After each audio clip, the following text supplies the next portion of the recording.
Oke, Kang Marwan, bagaimana tadi hasil dari pertemuan dengan Komisi 3? Baik, sebelumnya saya mengucapkan terima kasih ke Bang Habibur Rahman.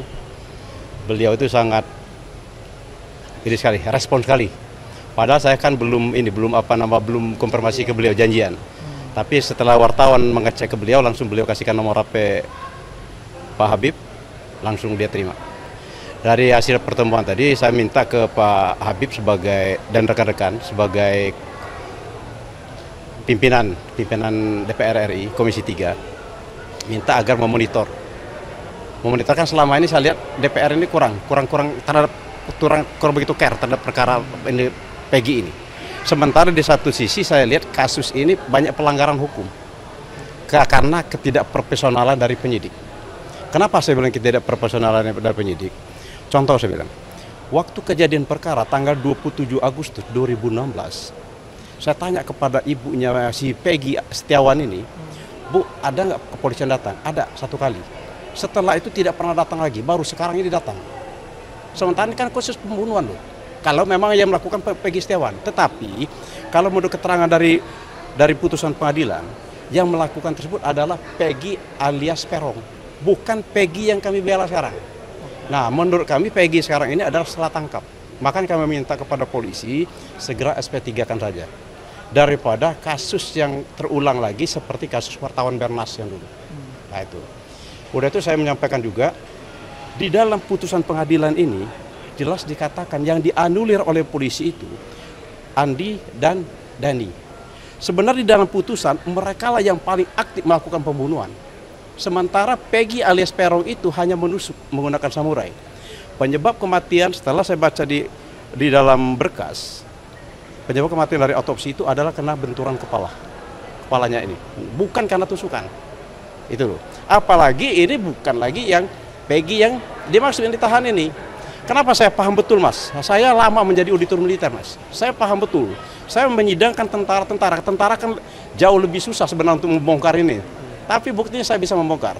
Makanya saya tertarik di sini, Mas, untuk ikut menjadi pengacara ini sesuai dengan Sabta Marga. Sabta Marga ketiga, walaupun saya udah pensiun, Sabta Marga ketiga itu jelas bunyinya, Mas. Kami kesatriaan saya yang bertakwa pada Tuhan Maha Esa, yang membela kejujuran, kebenaran, dan keadilan. Nah, di sini saya lihat tidak ada kebenaran, tidak ada kejujuran, tidak ada keadilan. Makanya saya merasa terpanggil sebagai mantan TNI, saya merasa terpanggil untuk menjadi pengacaranya Peggy. Ini sebetulnya langkah apa sih Pak yang mau dilakukan antara pertemuan bahas dengan Komisi 3 ini? Komisi 3. Memang Komisi 3 ini tidak bisa intervensi ke Polri. Tidak bisa. Tetapi tugas dan rekan kerjanya Polri kan adalah Komisi 3.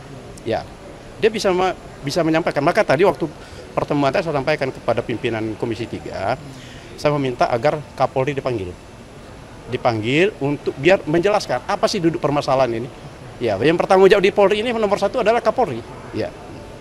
Nah, kemudian respon dari tadi kan disebutkan Kapolri itu Habibur Rahman langsung merespon itu. Ya. Responnya seperti apa, Pak? Sangat bagus.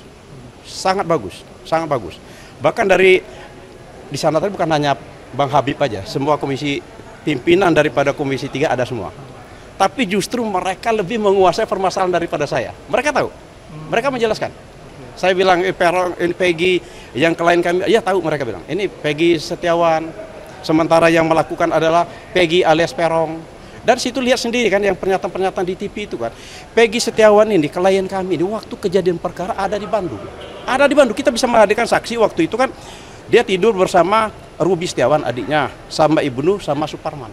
Itu sudah diminta keterangan oleh Polda Jawa Barat. Ya semoga saya berharap juga dari Polda Jawa Barat agar di SP3-kan saja. Perkara ini di SP3-kan, jangan sampai berlanjut. Siapa yang akan berani memegang bola panas ini? Seandainya ini sampai terjadi di kejaksaan, apa kejaksaan mau memegang bola panas? Ini bola panas, menurut saya bola panas. Tapi alangkah baiknya menurut saya kita SP3-kan saja. Selesai permasalahan. Sebab gini, Mas, yang tadi saya sampaikan, 2 orang yang dianulir itu yang paling aktif. Kok dianulir? Berarti 3-3 dianulir semua. Seharusnya kan begitu loh. Logikanya begitu, Mas. Kemudian langkah berikutnya yang akan dilakukan kalau misalkan nanti dari Komisi 3 ini nggak ada langkah apapun, langkah yang akan dilakukan sendiri oleh Pak Marwas ini gimana? Sebenarnya kalau Komisi 3 ini kami hanya moral. Memang Komisi 3 nggak bisa intervensi. Tapi alhamdulillah saya masih percaya di DPR RI ini. Saya lihat dari Bang Habib tadi merespon itu luar biasa. Merespon luar biasa. Saya sangat terima kasih sekali sama pimpinan Komisi 3. Terima kasih sekali. Dan langkah-langkah selanjutnya langkah-langkah selanjutnya saya lupa tadi. Langkah kami satu, kami akan pra-peradilan. Pra-peradilan dulu, kami akan pra-peradilan. Tapi kalau memang berlanjut nih sampai ke pengadilan, kami siap untuk menunjukkan bukti-bukti yang ada semuanya. Dan insya Allah menurut keyakinan saya dia bisa bebas. Nah ini Pak, satu lagi bukti yang paling kuat kan Peggy Setiawan ini menurut Bapak ini bukan pelakunya. Ya. Nah ini bukti kuatnya itu seperti apa sih Pak? Satu, keterangan saksi. Oh, dari transaksi. Keterangan saksi dan ditambah lagi ada selip. Memang dia petunjuk, sebagai petunjuk. Selip dia waktu memilih gaji. Okay. Yang ketiga, logika kita pakai. Memang hukum itu tidak selalu harus mengharukan fakta yang ada, tapi logika itu pakai. Logikanya polisi tidak sungguh-sungguh. Cuma hanya satu kali datang ke rumahnya. Kalau memang dia melakukan pembunuhan ini nyawa orang loh, 2 orang meninggal. Ya pasti cari betul. Nah itu loh, itu menggunakan logika. Yang ketiga saya bilang dalam ini polisi menganulir yang 2 ini. Sementara yang 2 ini yang paling aktif loh. Kalau Peggy alias Perong itu bukan Peggy Setiawan ya. Peggy alias Perong itu hanya membuka baju, hanya memegang payudara, hanya mencium. Sementara yang dianulir itu si Andi sama si Dani itu dia melakukan pemerkosaan. Nah, dia melakukan pemerkosaan, dia melakukan pemukulan terhadap kepala. Sekali membaca di dalam putusan pengadilan. Tetapi kok dianulir? Nah, ini loh, minta keadilan begitu aja. Saya minta keadilan betul, minta keadilan. Maka saya bilang, saya merasa tertarik, Mas. Merasa tertarik untuk melakukan pembelaan ini. Ya. Ya. Terima kasih. Pak, tadi kan sudah diinformasikan kalau tadi sebelum ke sini Bapak sempat bertemu dengan Peggy ya di Polda. Betul. Boleh dong Pak diceritakan kembali apa saja yang dikatakan Peggy tadi? Tadi di Polda saya ngejenguk si Peggy ya. Terus anak saya ya keadaan sehat walafiat, jasmani lah, semua sehat. Terus ada yang kata-kata yang tidak berkesan di hati saya. Bahwa Peggy itu ada ini pengacara kertas itu suruh tanda tangan katanya. Gitu sama saya, Pak. Tadi ada kemarin suruh ada yang nyuruh tanda tangan ke saya. Maksa nggak? Maksa katanya. Tapi saya dan kamu tantangin nggak? Tantangin Pak, karena terpaksa saya ditekan terus gitu. Gitu, Pak. Tapi secara fisik dia masih sehat ya Pak? Sehat walafiat, alhamdulillah. Hanya saja mungkin ada tertekan. Iya. Tapi selain itu ada lagi nggak Pak yang Nggak ada. Ada juga informasi katanya Bapak ingin mengirimkan surat untuk Presiden Jokowi untuk meminta keadilan. Itu bagaimana Pak? Siapa? Saya mau pra-keadilan, Pak. Pra-keadilan Bapak Presiden, Pak. Buat Bapak Presiden, Pak. Karena anak saya tidak bersalah, karena bukti-bukti ada semua, Pak. Bukti-bukti ada semua, iya. Termasuk yang punya rumah juga mau jadi saksi, Pak. Lalu untuk pra-peradilan sendiri rencananya akan dilakukan apa?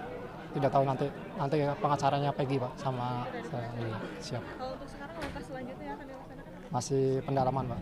Masih terus berjuang lah untuk kebenaran anak saya, Pak tidak bersalah itu. Iya. Cukup Pak. Siap. Oke, cukup.